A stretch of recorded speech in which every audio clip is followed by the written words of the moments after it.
دوستو، Valentine day کی حقیقت آپ کو بتانے جا رہا ہوں تو اس کی ابتدا 1700 سال قبل ہوئی۔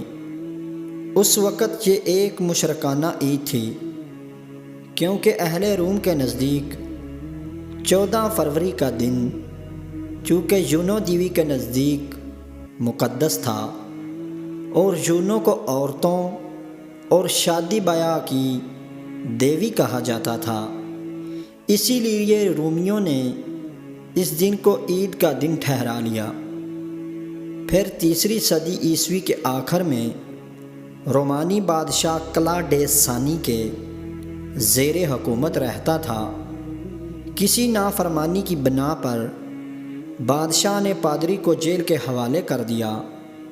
جیل میں ایک چوکیدار کی لڑکی سے اس کی شناسائی ہو گئی اور وہ اس کا عاشق ہو گیا، یہاں تک کہ اس لڑکی نے نصرانیت قبول کر لیا اور اس کے ساتھ اس کے 46 رشتہ دار بھی نصرانی ہو گئے۔ وہ لڑکی ایک سرخ گلاب کا پھول لے کر اس کی زیارت کے لیے آتی تھی۔ جب بادشاہ نے یہ معاملہ دیکھا تو اسے پھانسی دینے کا حکم صادر کر دیا۔ پادری کو جب یہ پتہ چلا تو اس نے یہ ارادہ کیا کہ اس کا آخری لمحہ اس کی معشوقہ کے ساتھ ہو۔ چنانچہ اس نے اس کے پاس ایک کارڈ ارسال کیا جس پر لکھا ہوا تھا مخلص ویلنٹائن کی طرف سے۔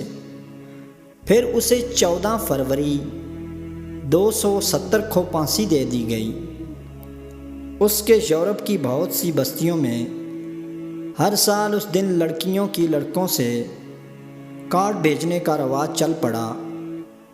ایک زمانے کے بعد پادریوں نے سابقہ عبارت کو اس طرح بدل دیا، پادری ویلنٹائن ڈے کے نام سے۔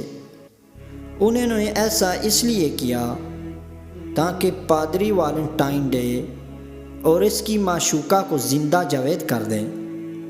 آج پوری دنیا میں اس دن کو نوجوان لڑکے اور لڑکیاں بڑے زور و شور سے مناتے ہیں۔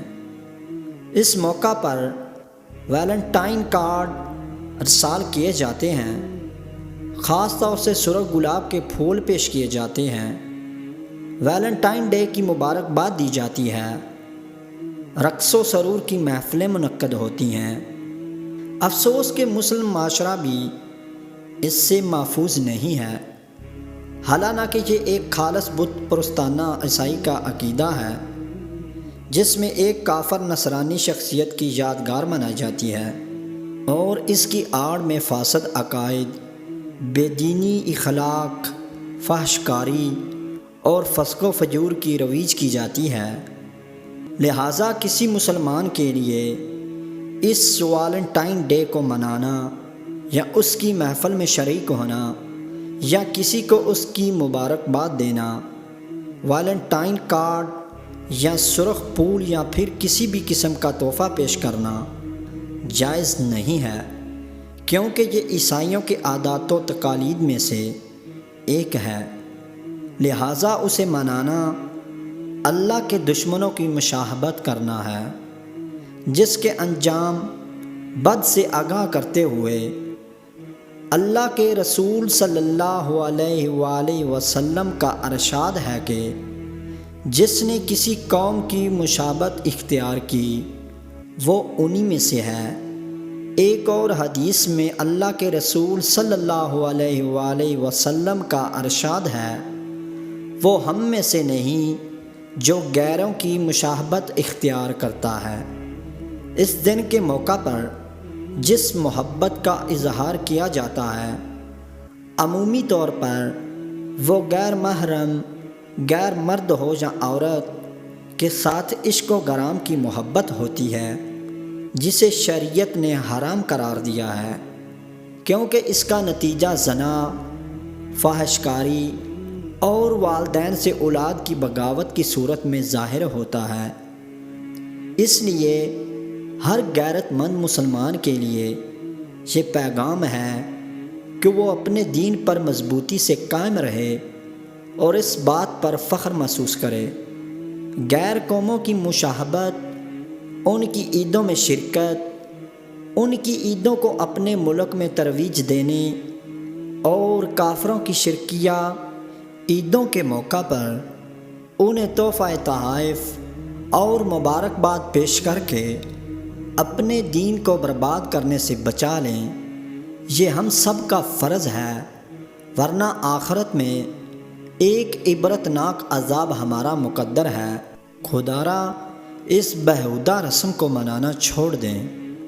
اے مسلمان جوانوں، ہمارے پیارے پیغمبر حضرت محمد مصطفیٰ صلی اللہ علیہ وآلہ وسلم نے فرمایا ہے، حیا اور ایمان دو جڑوے بھائیوں کی طرح ہیں، جب ایک زندگی سے نکل جائے تو دوسرا بھی نکل جائے گا، یعنی اگر حیا نہ رہے تو ایمان بھی نہ رہا، اور ایمان نہ رہا تو حیا نہ رہی۔